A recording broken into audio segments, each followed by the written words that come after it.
to the Maintainable Software Podcast, where we explore the art of improving existing software with seasoned practitioners who have helped organizations overcome the problems often associated with technical debt and legacy code. I'm your host, Robby Russell. On this episode, John Nunemaker, who is a software engineer and owner of Box Out Sports and Fewer and Faster. John joins us from South Bend, Indiana, in the United States.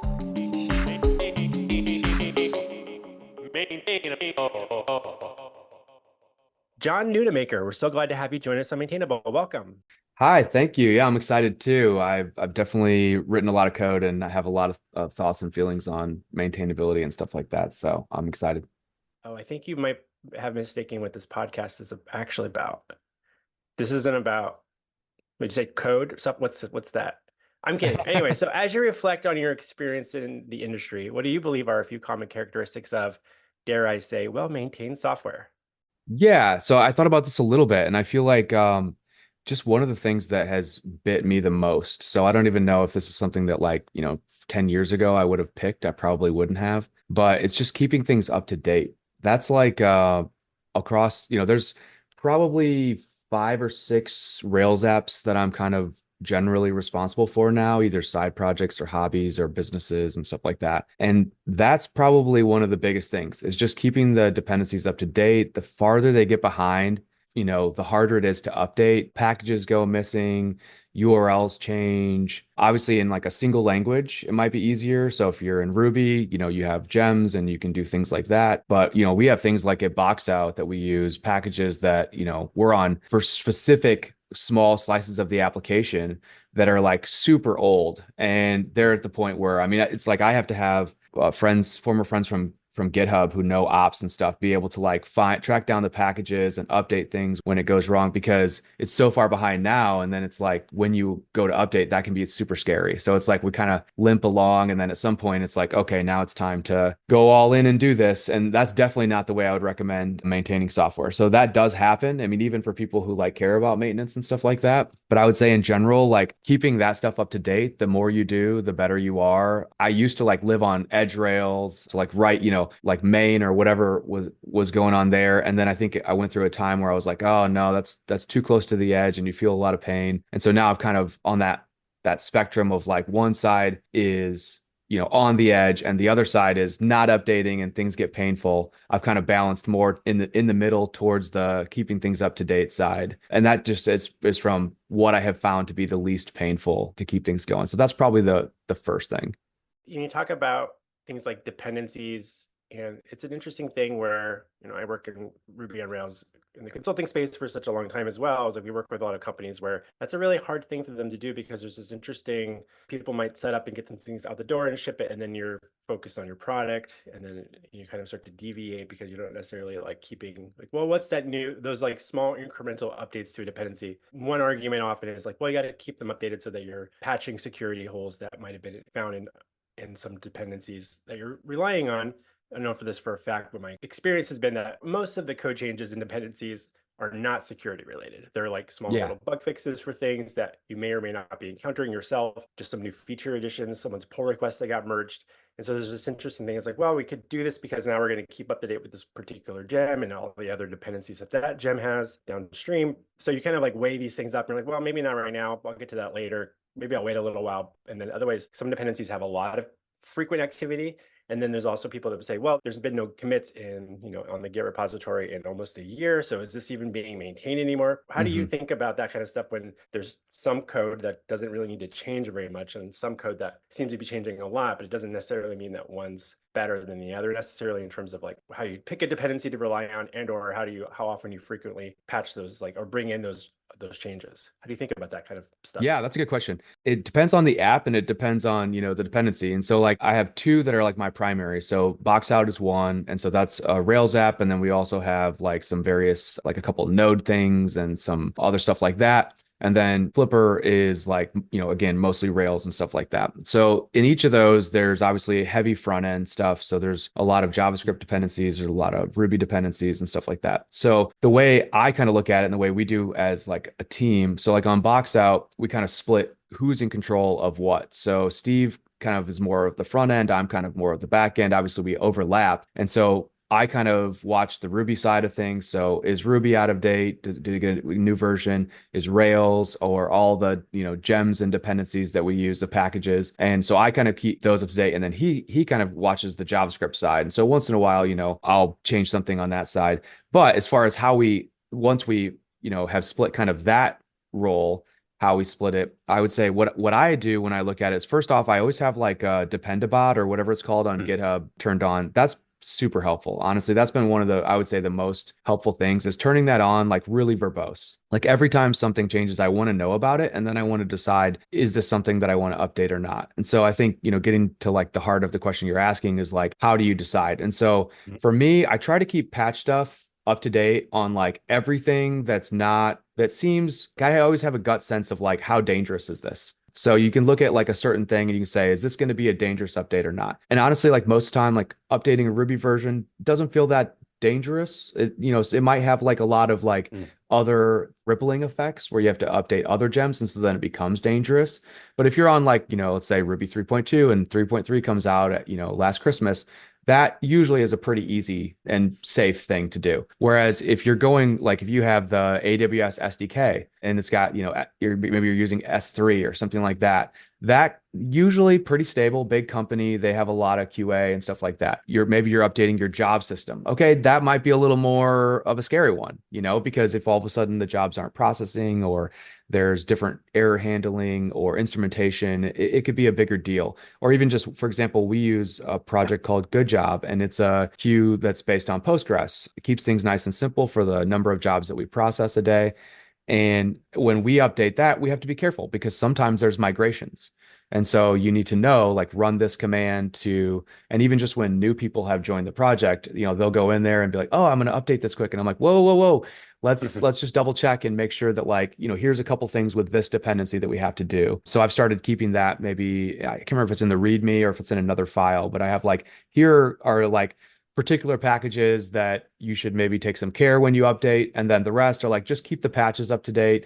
If there's a minor version, click test some places where it's used, run the automated tests, things like that. And if it's a major version, let's carve out like some time to do that. Because usually major versions will have not just deprecations, but things actually pulled out and things that you have to change and stuff like that. So my approach is basically fear-based. So it's like, how scary is this change? And then based on how scary it is, that's how fast I move. And that's worked pretty well. And I'm obviously much slower on the JavaScript side because I'm not as skilled in that area anymore. So on that side, I'm like, I'll usually double check with somebody else who I trust a little more and say like, hey, do you think this is a scary thing or not? If they're like, no, then yeah, I'll handle it myself. If they think yes, then I'll kind of let them run with it. No, that's really interesting. And one of the things you're thinking about there is like, how dangerous or how scary is this change? And you kind of have some sort of gut sense about this, or maybe at a glance when you're looking at, the changes that were come through in Dependabot. Dependabot, yeah, I concur. That's been a great tool to everybody should enable that in Yeah. their projects, and it'll send you pull requests, make it easy for you. But it's just like, how do you feel like you built up that confidence to understand Mm. where you kind of know, like you have kind of an instinct about it to some way, and you're like, I think, or do you just know, like, we could probably undo this if if it causes a huge problem. But people that are like earlier on in their career, especially maybe coming into an organization, and they're like, I don't know if is this okay? Can we do this? And then so it's like, it's an interesting, how do you build up that confidence or Yeah. without having made some mistakes at some point? Because it's hard to maybe this is a bigger philosophical thing about people earlier in their career learn from the mistakes of the other people on the team, by just being around them. That doesn't necessarily always happen that way. Yeah, that's a super good question. I have like a ton of thoughts rolling through my head. So like the first one is, how do I tell? And it is experience. So I have brought down a lot of applications, github.com multiple times. So like I've taken down a lot of applications, and so that has given me that like healthy sense of fear of like what things in my past have not caused availability Mm. problems and which things have caused. So, from that standpoint, that's the number one thing that helps. The number two things, if you could like stand on the shoulders of giants or people who have just failed a lot, I look at them typically in maybe two different ways that come to mind right away. So the first one is anything that involves data. So like state. So anything that involves state is scarier to me. So if you're going to change your job system, Mm. like that's going to involve some state. If you're going to do database migrations, that's involving state. If you're going to do, to changing the way you're accessing a data model or like creating new models, like anything that involves data changes, I have a very healthy and slow like approach to. I mean, like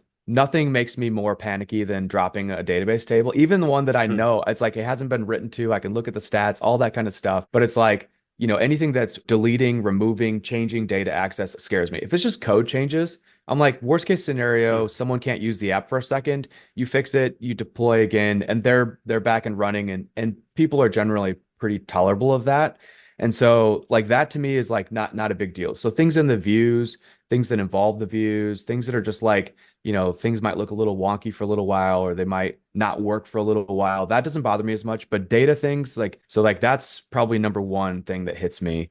And then the number two thing that hits me is like, how pervasive is it in the app? So like, if it's just like a gem that's used in like one spot, and it's just one very, isolated spot, and something breaks there, it like is very not going to affect people's lives that much, then again, that would be less fear for me. And so you'd have to look at, when you go to update this to say, look at the gem, look at the package or whatever, look at the API that it uses and look for uses of that API in your app. And if it's used a bunch, then maybe go slower. If it's used a Hmm. very little amount, then you can probably go faster. So I think those are the two things that come to mind right away is anything that changes data is more scary. Anything that doesn't is less scary.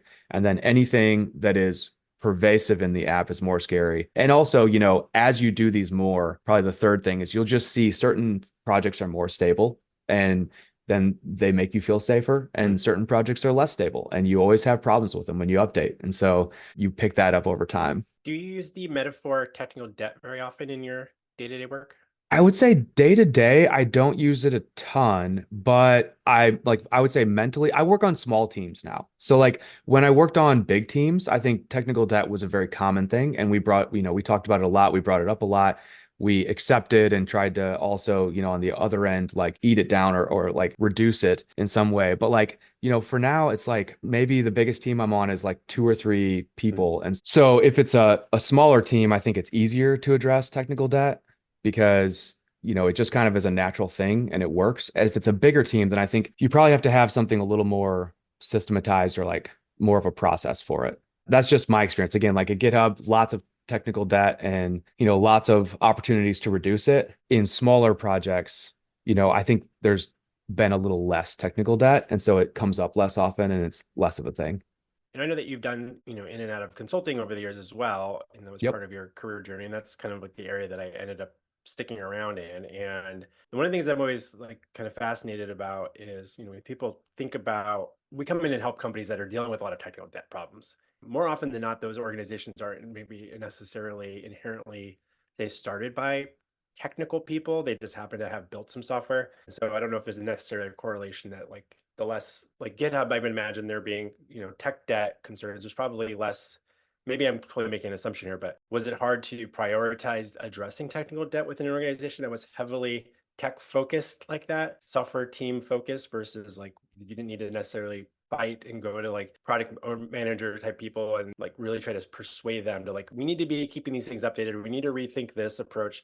Was that difficult within the context of somewhere like GitHub, or was that actually, have you ever had to experience that part of like being a salesperson in a way for like Yeah. advocating for the long-term benefit of the code base and for your experience as a software engineer working with the code base that you're working with?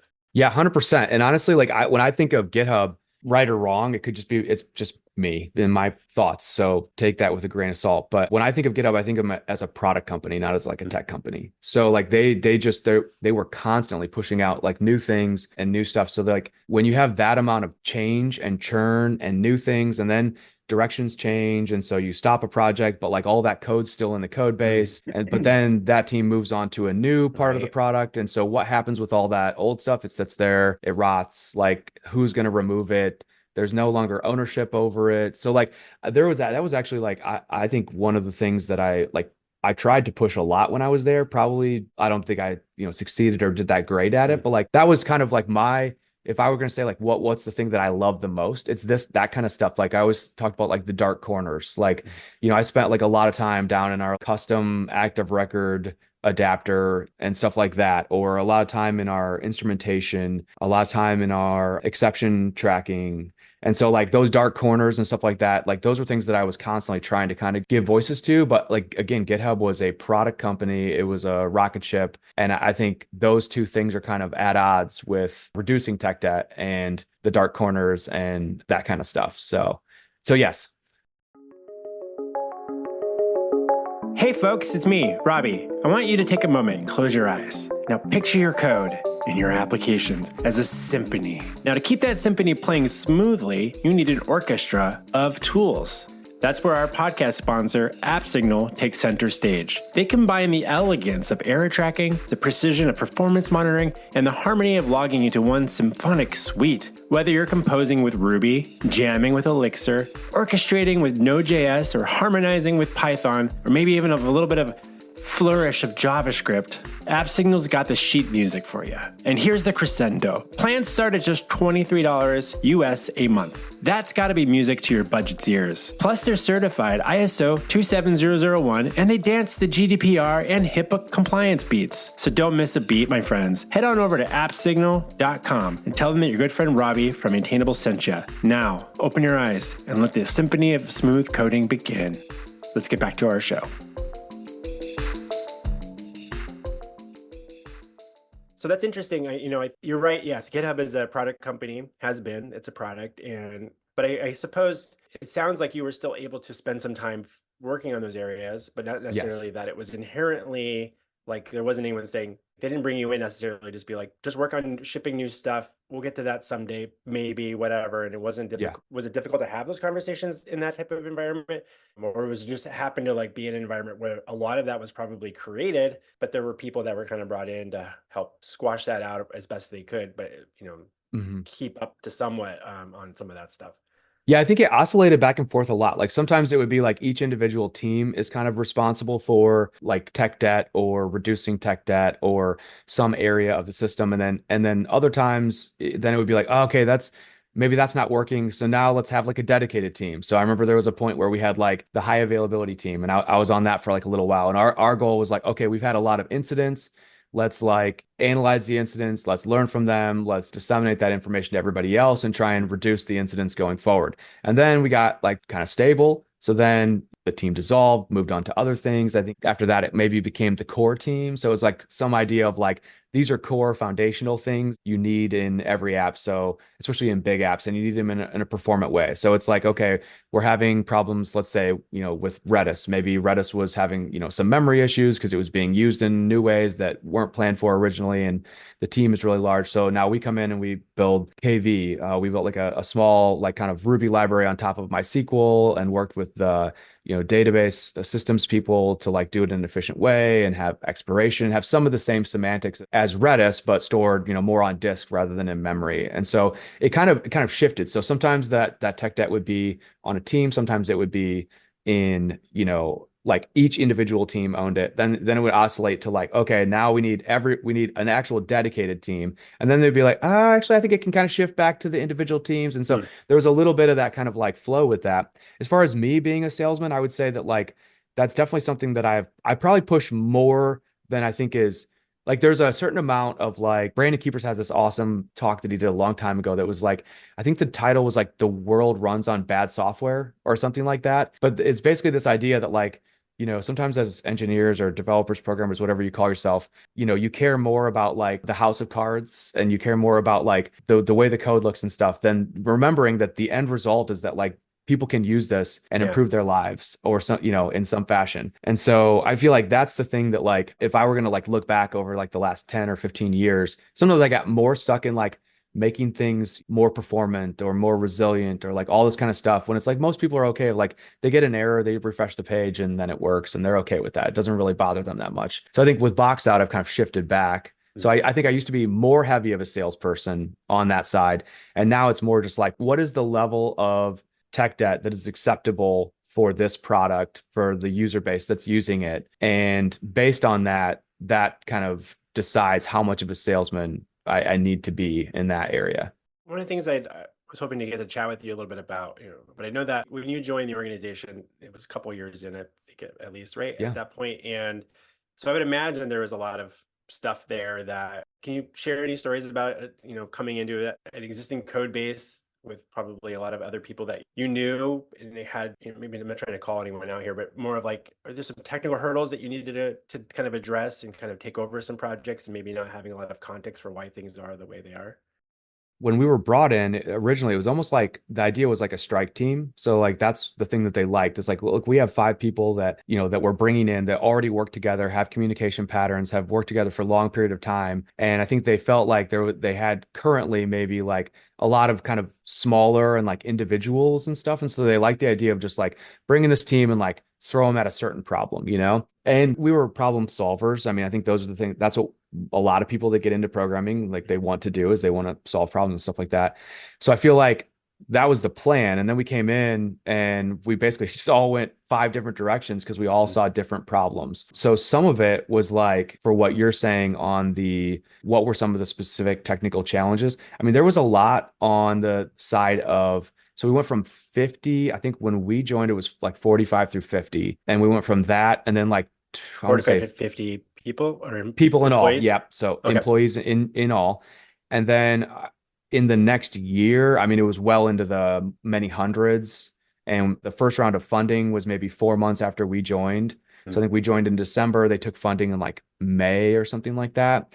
So like there was accelerated growth. So like when we joined, it was like it was still small. It was everybody had kind of like areas of responsibility and ownership and stuff like that. And so we kind of just went into different spots that we thought would be helpful. So like I was like, well, we don't have great analytics. What if I worked on some of that stuff? And Hoyt was like, well, our support app is kind of struggling. I'll help with that and scaling that and making that work better and stuff.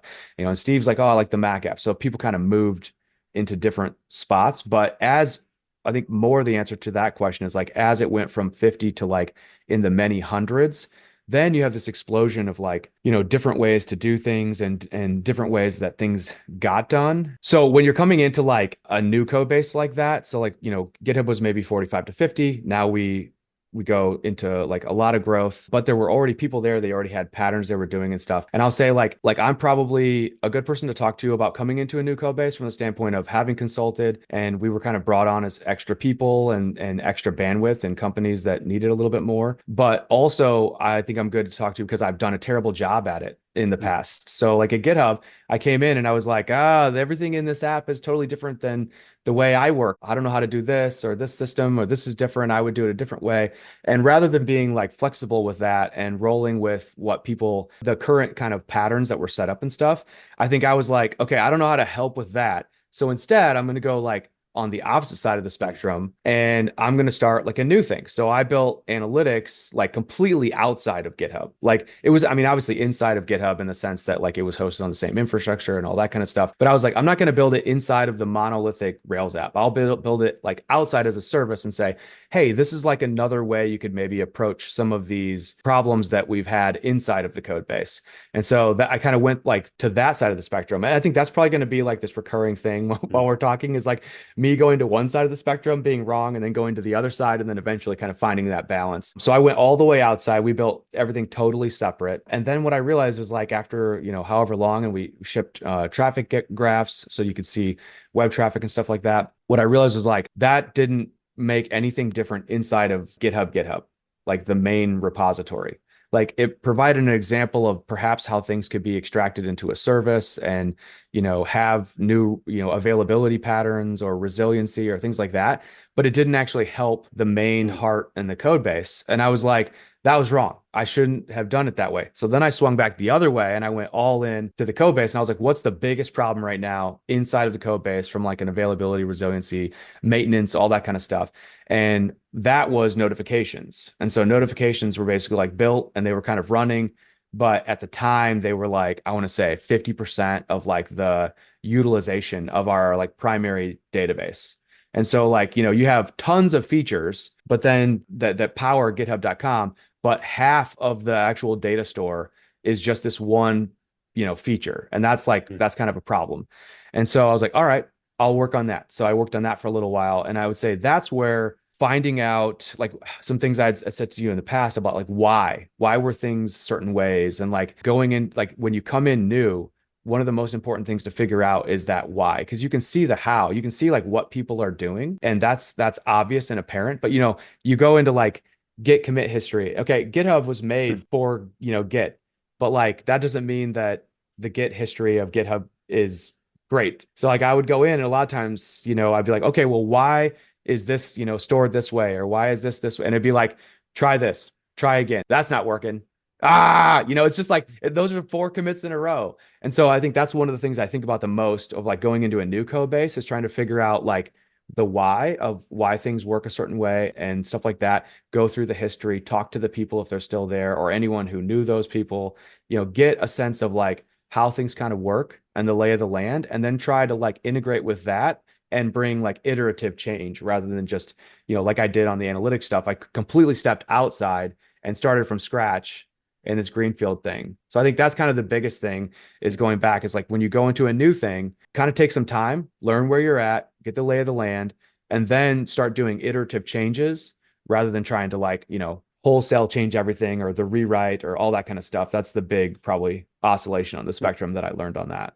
Yeah, that makes a lot of sense, and sharing the that context of looking at some code, looking at the Git history, and even in a place like GitHub, there's probably well-known developers that were there that were, their Git commit Yeah. history was a lot of trial and error is like a part of what we do as software developers. Hmm. And especially early on in maybe a project or early on in a feature thing when we're trying to figure something out, like there is a lot of that kind of like, is this going to work? We test it. You're testing in production or whatever because you can't. Does this fix the thing? And you Yeah. kind of get into this cycle of being like you're just trying to speed things up, and so you start losing some of the context behind what you were changing and why you were changing, and you're moving really quickly. And like I definitely do that as well. Sometimes working on some small little projects or here and there, or and I feel like I get a little bit of a free pass because I the owner of the company. So if I do that on a client project, no one's calling me out necessarily, but I feel a little bad that I'm doing that in a way because I know that Hmm. but it's also like it's just more of like it's a time thing, but it's like, wow, if I could, do you feel like that sort of thing has changed how you approach? Do you feel like you put a lot more Yeah. time and planning into how you're going to package up a new feature update, or when you ship something and you're primarily working by yourself or a small team, do you feel like you hold yourself to the same sort of like standards that you would expect other people on a team to? Yeah, when I work by myself, I don't. I go cowboy. I just do whatever I want. But when I'm working with teams,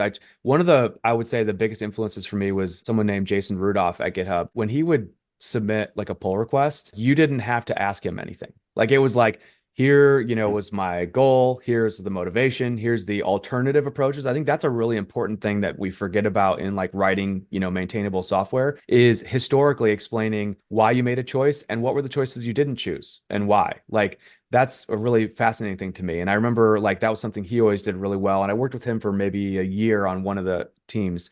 And we were working on I think that was maybe multi-data center. So like when we first went to like, from Virginia to like add a second data center. So we had to audit every network call and remove whatever we could and a lot of that kind of stuff. And I feel like that was like really helpful for me was working with him and seeing how he didn't just say like, here's what I did. It was like, here's why I did it. And there was tons of explanations. Like he thought about who is going to consume this, and I'm going to write it like for them so that they get the information they need to make the decision that they need to make. And it was just so thoughtful and respectful. And like, not that like other people will kind of do that maybe like on a couple paragraphs or something, but like he always had these huge write-ups and not so long that you couldn't read it, but the pull request would be, a couple scrolls or something like that instead of just like a paragraph. Yesterday, I made a pull request and it was like two sentences, again, small team. So like I can get away with that. And I'm the owner, like you said. So, I can get away with that. But on bigger project with bigger teams, it's really important to have that context of like,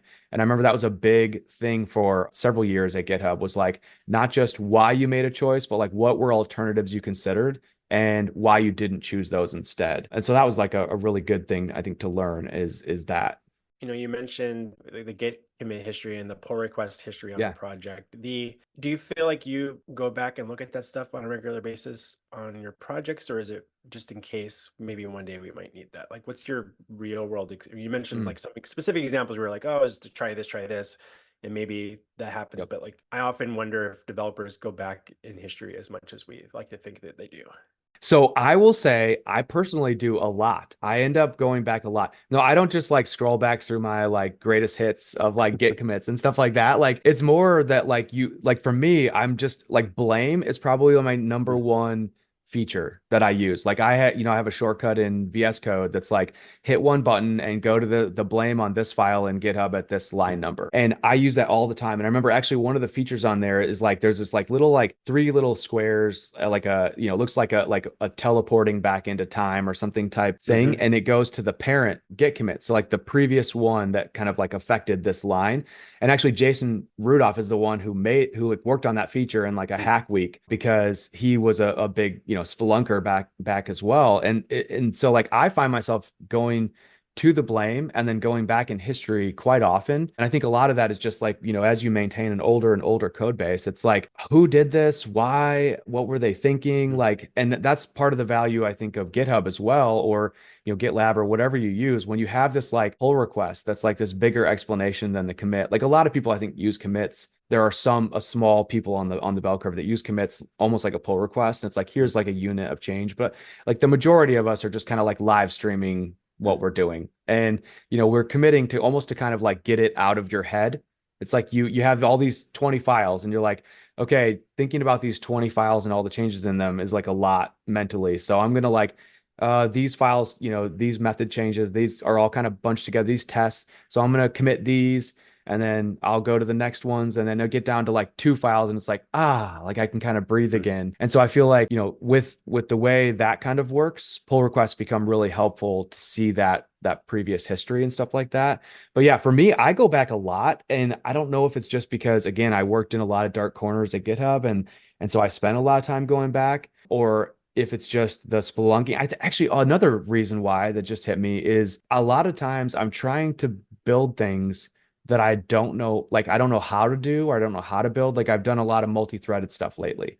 And so like writing things that'll work, like sit in a background thread and, batch up and then submit to like an endpoint at some point. So analytics, telemetry, stuff like that. And I was like, I don't know how to do this. And I don't want to mess it up. I have this dramatic fear of failure. So I was like, how do I do this? And so well, the best way to learn is just to look at other people's code. Like I remember a long time ago, I did this talk that was like, don't repeat yourself, repeat others. And the whole idea was like steal code from other people. And there's this massive repository of just tons of code on GitHub, and you can go into it and you can learn anything you want to learn. So it's like, if you want to write telemetry, like what I did when I wanted to write telemetry is I was like, well, what are other projects that have telemetry? And I was like, in the Ruby world, like Elastic company has an APM, New Relic has an APM, ROR versus Wild has written some APM code. That there's Segment, there's a whole bunch of them that have written, all this like multi-threaded and processing, batching, et cetera, and shipping code up. And so I spent a lot of time, I clone those repos locally. I open them all up in one workspace. So I have all the files right there and I can say,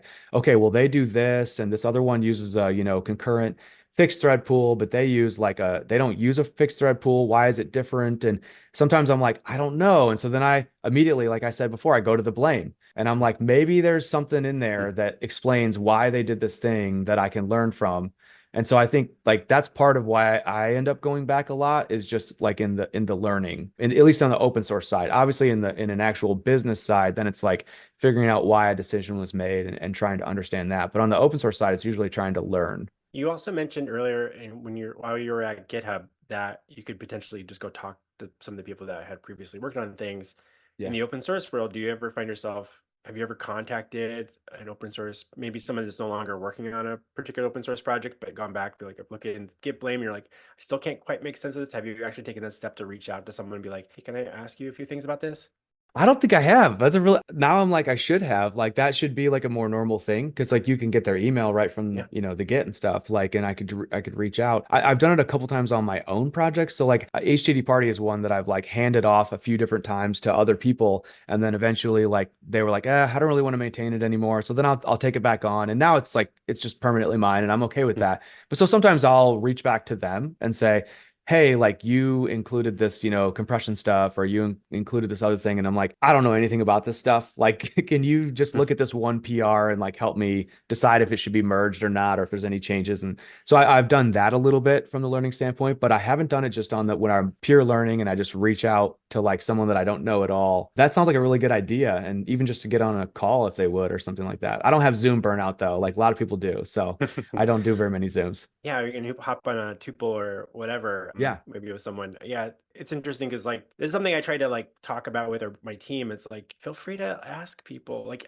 there's been scenarios where we're working on client projects that have been around for a number of years, and previous employees, they're no longer at the Yeah. company, they're elsewhere, and people are like, oh, this person Scott did this thing like 6 years ago. Do we know why? Yeah. I'm like, I don't remember. I remember him like hating that project for a little while because there was some weird problem, and I'm like looking through Slack trying to make sense of like things, and I'm like, we could just email him. Yeah. He's not obligated to respond, but we can just say that, like, hey, no worries if you don't want to maybe answer something. But if you found this really weird thing, do you have nightmares about that still? So I don't know. I think I mean, if someone has, I guess maybe thinking like, if someone called you today and said, hey, John, Yeah. you worked on this thing at GitHub 6 years ago.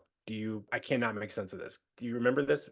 How would you respond to that? I would be stoked. I would absolutely love it. And actually it's happened to me. So like because I don't know if they still do, but as of 3 or 4 years ago when I talked to them, it was a Flipper question. They were like, Mm. "Hey, like we noticed that like Flipper works in this way, inside of GitHub. Like we're thinking about doing this other thing. Do you think that could work? How could we do it? What would the problems be?" And like all this kind of stuff. And so it was myself and like, two other people on the call. And that was fun. That was really fun to like be able to, because I would rather be able to help and have them keep using Flipper than, them be like, this is trash. Let's just get rid of it and like switch to something else that just, does it out of the box or something like that. So yeah, so it happened. It's definitely happened on Flipper. I don't think it's happened. I can't think of anything else where it's happened on, but I would be up for it. Yeah. But I don't have Zoom burnout. I'm like, there's not a lot of like nerds in the area, like where I live. There's like just a couple of us and stuff. And so like, I know them, I hang out with them, but like, I do random, this kind of random Zoom stuff with like lots of different people in the Rails community. I've started reaching out and just being like, can we just get on a call and just talk? Like, I just want to hear like, what are you learning? What's new? What's cool? What's fun? Compare things. I just think I don't know what the right word is. Like, I hate the word mastermind, but like, just something where you can kind of learn from other people and stuff like that. So yeah, I would totally be game if somebody, or even just on an open source project, they're like, I don't understand this. Like, I'm dying to teach the threaded stuff that I've learned. I need to like sit down and just write some blog posts or do some tutorials or something like that because it's not as scary as I thought it was. Yeah, you definitely should do that. I'll keep an eye out for that. Let's take a moment to also, you mentioned Flipper a couple times now, just for people listening that don't know what the heck you're talking about. Can you tell us a little bit about Flipper and Flipper Cloud and what led you to decide to build it? Yeah, sure. So Flipper was just a long time ago. I worked on a project called Words with Friends. It was like an iPhone, Android game where it's kind of like Never heard of it. Scrabble. I'm kidding. Yeah. My mom still plays it because that's like the closest she comes to using my code. So my mom still like religiously plays it. But it was really fun and a cool game. I joined when it was, maybe 70,000 requests a minute and watched it grow and helped launch it on Facebook, all that kind of stuff. And every time we would roll new, it was basically, I joked that I wrote Memcache for like a year. That's all I did was just write append only sets in Memcache and write through caching, read through caching, just all this kind of stuff. And every time we'd roll out a new caching strategy that like would give us more headroom on the service, it would go down. It would just the site would go down because you'd have a cold cache. And so we were like, what are we going to do? And this was a long time ago. I don't even 2010, 2009. And so no gray in my beard at that point. And like, I was like, okay, this keeps going down. And I was working with Jesse Newland, another person in the community. And he was like, well, let's try this thing called rollout. I saw like, another guy did that and like, let's try that. So we did. And we successfully rolled out the new caching strategy with no outages. And I was just like, this is the coolest thing ever. But then for us on that project, rollout used Redis at that time. It now can talk to whatever. It has more of an adapter pattern. But back then it only talked to Redis and Redis was our weakest point. And so Redis kept going down. So then we forked the project and fronted it with Memcache, which is funny to have like memory in front of memory, but it worked because we had terabytes of Memcache. So that helped. And so it's just this way to enable features, either like percentage of actors over time or turn it on for like one person or two people or turn it on for a group of people like staff or employees. And so it's a way to like slowly release your software separate from boot time. So typically you would deploy and then your processes would reboot and now your new code is available to the users immediately. If anything's wrong, you have to like, fix and then deploy again, or you have to roll back, or there's something like that. And with feature flags, you can just say, okay, I'm going to separate when my users are able to use this code from when I deploy. So you can deploy whenever you want, and it can, increase the confidence of getting code out faster and then testing it in production in like a more safe manner. So it's Flipper is feature flags. It started because I was working on Words of Friends. We kept having availability problems with new caches and cold caches, and we needed a way to slowly warm caches on a consistent basis. So once, it was turned on for Robby, Robby always got the new caching and never got the old caching that was now stale. And so I just like one weekend, I was like, you know what? I just found a couple things kind of awkward in rollout, and I didn't want to force people to use Redis. I wanted it just to be like an adapter. It's like get, set, delete, or something simple. And so I hacked on it and built it, and then like people started using it. I still wasn't, GitHub wasn't. And then at some point, 2015, I went on paternity leave when my son was born, and a couple of people at GitHub just added it to GitHub, and they Hmm. asked me a couple questions, and I helped with a couple of problems that they had. And then because we were having like just deploy trains. So we're talking like people just in a line to deploy. And, if anything happened, then it's like everybody got pushed back by a half an hour because we got to resolve the incident and stuff. And so we kind of moved from that style of like deploy is when code gets released to now using Flipper. It was like you could deploy as fast as you wanted. It didn't really matter. It was like when you turned on the feature is when the code went live. And that's the click of a button. We built a UI into GitHub, and then eventually I made an open source kind of version of it and stuff like that as well. And so that's where Flipper kind of came from, was just this actual need of like every time I do something, the site goes down. How can I do this more slowly so that the site won't go down? And then, eventually what it became was like I was at GitHub and I was like, I don't love big companies. I like small companies, big impact and stuff like that. And so I was like, I want to do something else, but I need something lined up. And I thought, well, maybe I could make some kind of commercial version. Sidekick was huge at that point, and Sidekick is like a background job processing system in Ruby, and fully supports like a whole team of people now. It has has a free version and then a commercial version. A couple different tiers that you can pay for. I thought, well, maybe I could make like a paid version of code, and so that's why I started working on Flipper Cloud, which is just a hosted version. And so my biggest thing was like I didn't know if anyone would ever use it, because I'm coming off of working at GitHub, availability, resiliency, and I'm like, no one is going to want, feature flags talking HTTP or some network to some Right. external service that's the core of their app. And so that was like kind of my fear. And I was like, you know what if we just flipped it and made it like, again, we have the adapter pattern. And so let's store features locally, and then you have this remote wrapper around it. And so the cloud is basically like a sync service, and it gives you a bunch of tools on top of that. So audit logging when things change, gives you, rollbacks, it gives you permissions. You can say these people can change things in production, these people can't, all that kind of stuff. So it's like all the kind of niceties on top of that. So that's kind of like the trajectory, if that makes sense. It's basically just need, and then need moved to like, okay, well, this doesn't work anymore, so I'm going to make my own version, the programmer route of just like, I can do this better. And so I did that, and then eventually got into GitHub, and then it started kind of growing from there, and then wanting to like get out of GitHub and have some kind of soft landing. And then we kind of just didn't really actually do that. It didn't end up that way. And now we're pushing on it really hard. But there Nice. was definitely a few years where we just used it ourselves and didn't even have billing on it. And then we added billing, but didn't like say anything about it, and it kind of grew, and now we're like, okay, let's grow it, let's do this. So We'll be back with your interview with John in just a moment. Hi, it's me, Robby. I just want to take a quick moment to say thank you, yes, you, for listening to the podcast. It's great. Please consider sharing links amongst your peers, toss a link into the Slack channel, send an email, say, hey, you should check this podcast out. I learned something from it, or this guy's totally wrong. Disagree with Robby and every one of his guests, all 160 guests to date. I just disagree with him, or somewhere in between.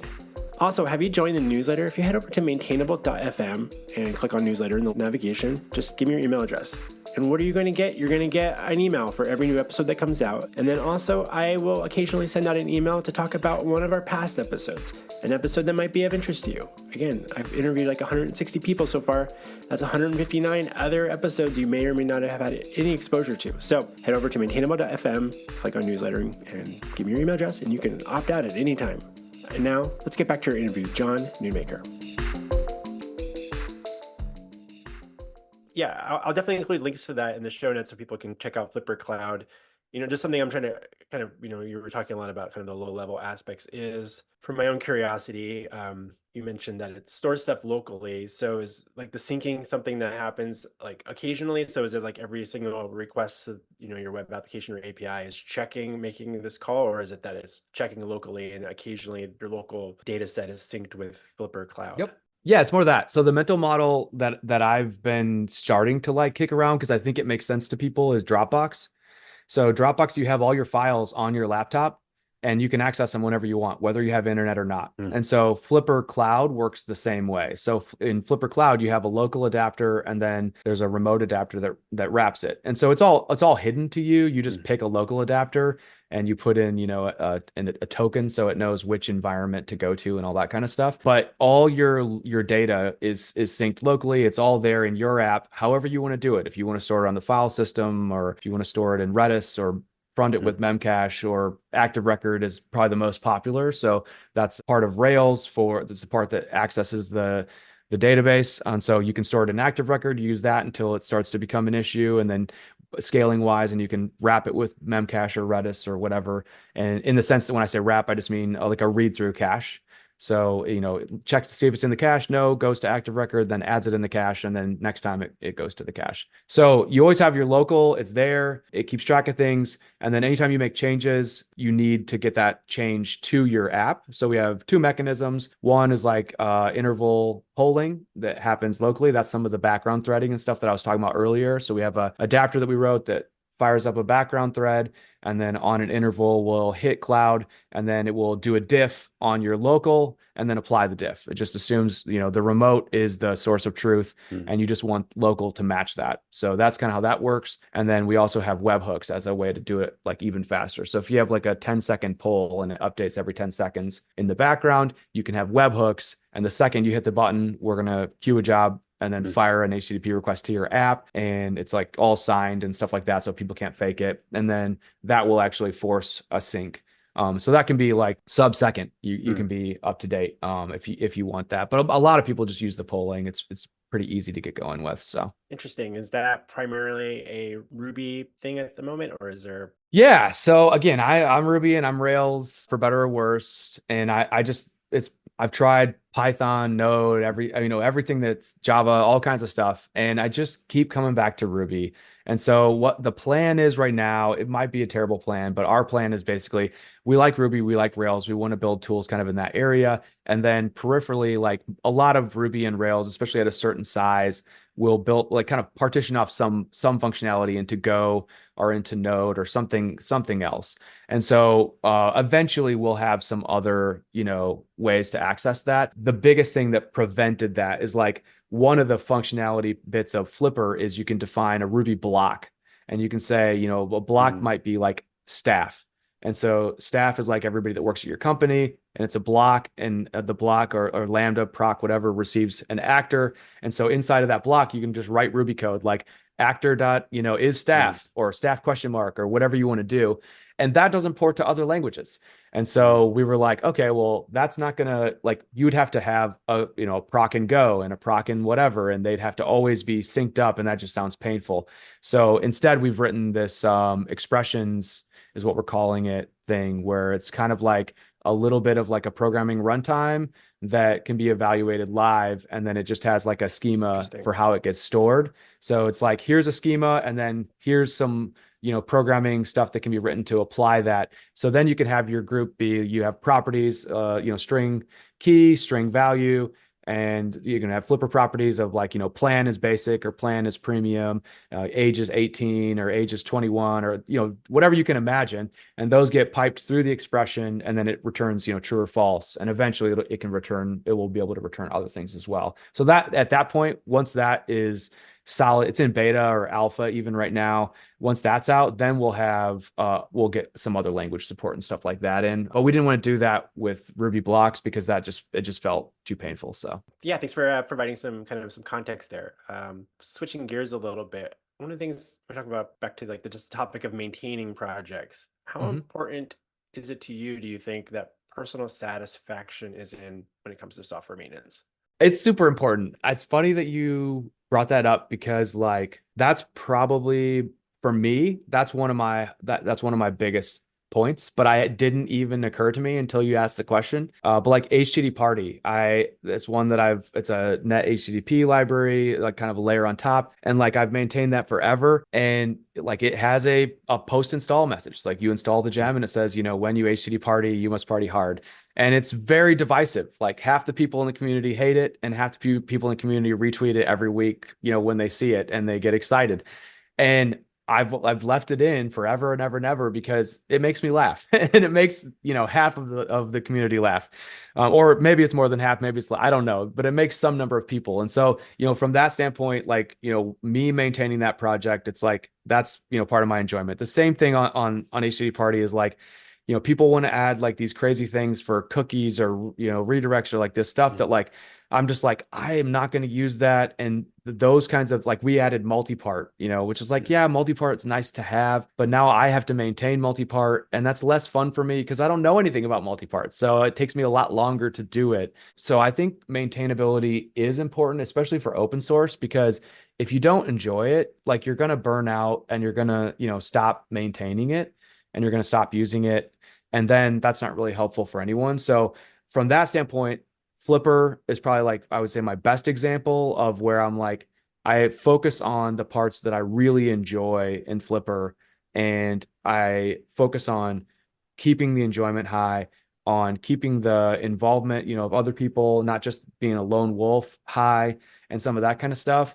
And as long as that's, happening, then I love the project and I keep working on it. And if it doesn't, then I mean, it ends up like the graveyard of all my other ones where it's just they're just dead. And even though I put, this is a dead project, I'm not maintaining it anymore, I still get pull requests and stuff, and then I feel bad and feel guilty. So I think enjoyment and happiness is actually it's very important, and you should probably think about it at the beginning, like how try to explain to people what your goal is with the project.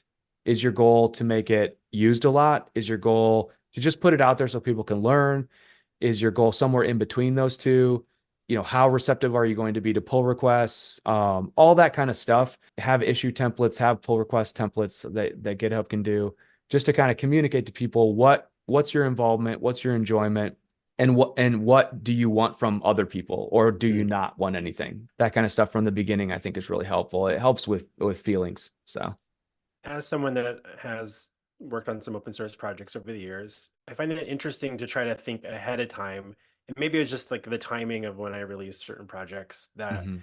I had no foresight for. Like it was like I was scratching a personal itch. I needed something, Mhm. or I think about you mentioned you have your post install message, your Ruby gem there, and Yeah. I've definitely seen that many times over the years because I use your project on a regular basis for some fun little internal projects that we use to do stuff with. Oh, And cool. when I think about when I first created I don't know if oh my Z shell is like a thing that I created once upon a Oh yeah, I time. use it. I love it. I just switched And a year ago. It's life changing. It's oh my so God, good. you just finally, I feel like at Yes. this welcome to the party. Thanks. We have a different party, but my whole rationale for creating that project was just I wanted my coworkers to use the same, just to use Z shell, period. Because when we were pairing, next to each other in the office, I'd be like, you don't have all my shortcuts. Yeah. And I'm like, just to copy my Z shell configuration. And then, and my Z shell Mm. configuration was basically kind of comprised of a bunch of things that other people in the Ruby community primarily were sharing and tossing into pasties or gists at the time. Yeah. Rick Olson, who I know Yeah. he actually wrote quite a bit of the stuff that I used that was probably ended up being part of the original version of OMZ Shell as well. But I just kind of packaged everything together and was like, I have a README. I was like, just git clone this thing and then we'll have it. And then my team, everybody installed it that way. And I was like, yay, victory. I had no idea that was going to become this thing. I had no idea I was Yeah. anything about issue templates. I didn't even know if that was a thing you could do. And that probably wasn't even a thing you can do in GitHub at the I time. doubt it. But Yeah. so I didn't know what I wanted from people. But I shared it, posted it on my blog, and the people started contributing or like, I want to make changes to to the colors. And I'm like, why? My thing looks great. And so like themes were not part of it. Plugins were not part of it the first release. Like those things Yeah. came like a month or two later. I had no idea that that was going to happen. So there's this interesting thing about like, how do you think about if you're going to start a new gem or a new open source project? How do I want this to be used by others versus it just being like, I need this for myself and I might as well make it public because I like to work openly like that. How do you think through that? I think that's a really good point. And I think it's something that a lot of people don't think about. I didn't think about either. Also, I don't want to go crazy on ZSH, but like that I was like, why are people using this? I don't get it. I don't get it. I just want to use Bash. Who cares? Like, and now I use it, and it's seriously so good. So anybody that's pause it, go install it, and then come back. But for me and how I think about it is just anything that's new that's going to go out. I try to put in there like this is what I'm going to do. This is how long it's going to last, or this is like my goal, or am I going to be receptive to things being pulled in? Like Flipper, I like if I get a couple of really good pull requests from people, I just add them on I'm like, do you want to be on the core team? And they're like, yeah. It's not even a real thing. It's not even like we don't have like meetups or parties or like it's just, I want other people to feel responsible and care for it because I want it to like live on past just me. Yeah. Whereas some of the other projects, it's like, who cares? If they don't, that's okay. And it's hard to think about it on your first one, maybe, but like after a couple projects, you definitely can start getting a sense of like how should I approach this? Because you have some experience then. So Another aspect of it is that I'm always curious about is like when I think about if people listening that have maybe not created any sort of not either whether they've contributed to or they've released a package out in the world. Do you have like other actually more open source projects that people have no idea that are probably never used that you worked on and never really took off or had much usage, or have you always had like some ones that actually had a bit of traction? And because I have plenty of projects in yeah. my past PHP projects, other things that are Mm-hmm. on SourceForge or something, and like no, I hope nobody finds that, Yeah. and but I also kind of came up in the time when it was just like, I don't know, I'm relying on open source. I might as well share it. There was like open source, there was like an ethos to it. And now there's people Yeah. coming in and like, well, if nobody uses this thing but me, why create it? I might as well just go use someone else's thing. Yeah. Oh, I have a ton. I have absolute a graveyard on GitHub. I don't even know how many, but like, that maybe people they were like just useful for like a month or a couple Mm. months, or like maybe they had a couple years, and then like better. The great thing about open source is better things always come along if you don't maintain the project. Like if you don't maintain it and intentionally try to like make it better and grow it and get people involved and talk about it and like do the kind of not just the code writing but like the Mhm. marketing of it. If you don't do the marketing and telling people about it, something else will come along and will replace it and your project will die. So I have a ton of dead ones. Like one of my favorite ones was Gem Who Is.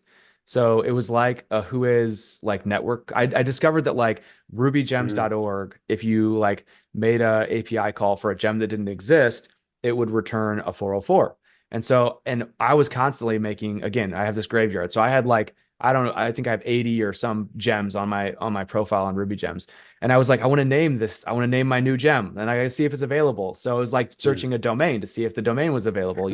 So I figured out how to make like sub commands for the gem command. And so I made gem who is, and then you could say like, scam or whatever you wanted to call the gem that you were working on. And then, that with that project, like it got used for a little while and now like everything's way better in the packaging and all that stuff. It's like it's completely dead, but like some of it still lives on because one of the things that I did is like whenever it returned to 404, I was like, moo ha ha ha, like it shall be mine or something, silly to say like it's available and you can use it. And that's the Ruby Gems 404 page now. It's like something along those lines of like, this is available, or at least it was. It might not be anymore. And so like I think that kind of stuff is just fun. My approach is put it all out there and then just explain, like set expectations. Because I just think I've learned so much from reading other people's code that I'm like, I just want to put everything out there. I'm not going to be embarrassed. I'm not going to worry about it. I'll just set expectations by saying, what is the state of the project or what is the goal and how is it going to be run? And then just be okay with, however it goes after that. I think that's some good advice for those listening. If they're thinking about working on some open source projects and or releasing something and making that public, and reminding, also the reminder that not all of those projects are going to gain traction. You may have a project that will Hmm. never, maybe this never happens for you. Maybe you don't have a project that, and that's okay too, because you're sharing your code with the world. But also you make a good point about you have to kind of market these things. You have to tell people about them. You have Yeah. to share this. It's like if you build it and you toss up in GitHub, no one's going to find it. There's a lot of projects on there. I have no idea how many new repositories are being created. I mean, as a musician, I hear things like, oh, there's like 100,000 new songs pushed to Spotify every day. And I'm just like, Wow. how will anyone hear my music? Yeah. It's like I'm actually curious about that kind of data metric for GitHub, and I'm actually going to be Mm. speaking to Kyle in the near future. Oh, cool. And maybe I could ask him that. He might know that off the top of his head. All right. With that, I do have a couple quick questions for you. Yeah. You're a very busy person, and so John, is there a non-technical, non-software book that you find yourself recommending to peers more often than not? I read a lot, so recommending one is probably hard. So one book that I'm looking up to the right because I have a bunch of books up there. So one is Hell Yeah or No by Derek Sivers. I Mm, really like that. I just like Derek a lot. He's got just a cool vibe and a lot of good writing on the internet. So like that's one that I like. It's just like, are you just absolutely gung ho, excited, you're ready to bring the energy for this, or is it somewhere less than that? Because if it's yeah. less than that, don't do it. Like be gung ho, be like excited about things. That's like something that I feel like I always try to bring energy, and like when I leave, I want people to be excited. Well, maybe they don't know what they're excited about, but I want them to feel excited. And so like that's one book that I kind of liked. And then I'm actually reading one right now that's called The Courage to be Disliked. And I found it very interesting. So that one I would also recommend. It's not at all what I thought it was going to be Mm. about. Like I don't even know if it's anything about being disliked yet. I'm like maybe halfway through it. But it just has like a lot of really thoughtful things about like how you approach life and how you think about, like it's real big on courage, on like Mm.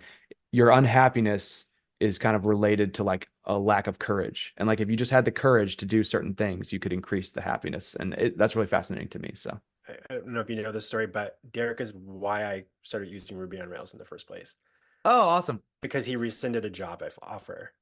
Oh, Uh, wow.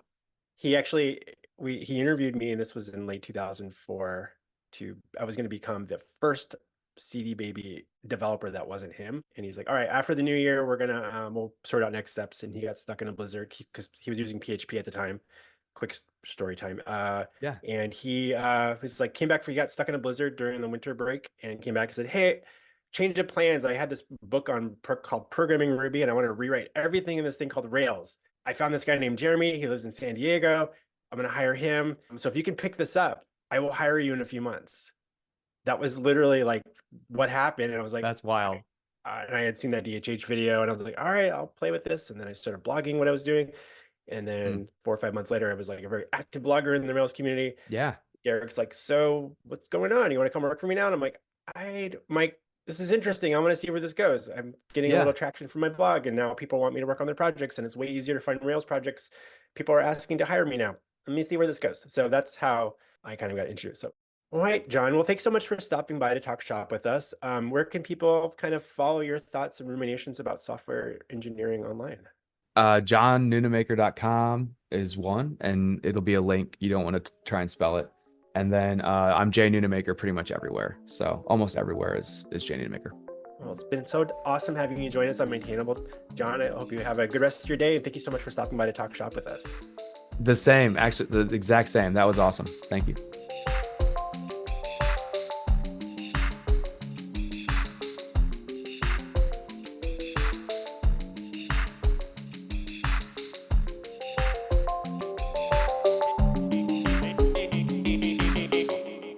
Maintainable.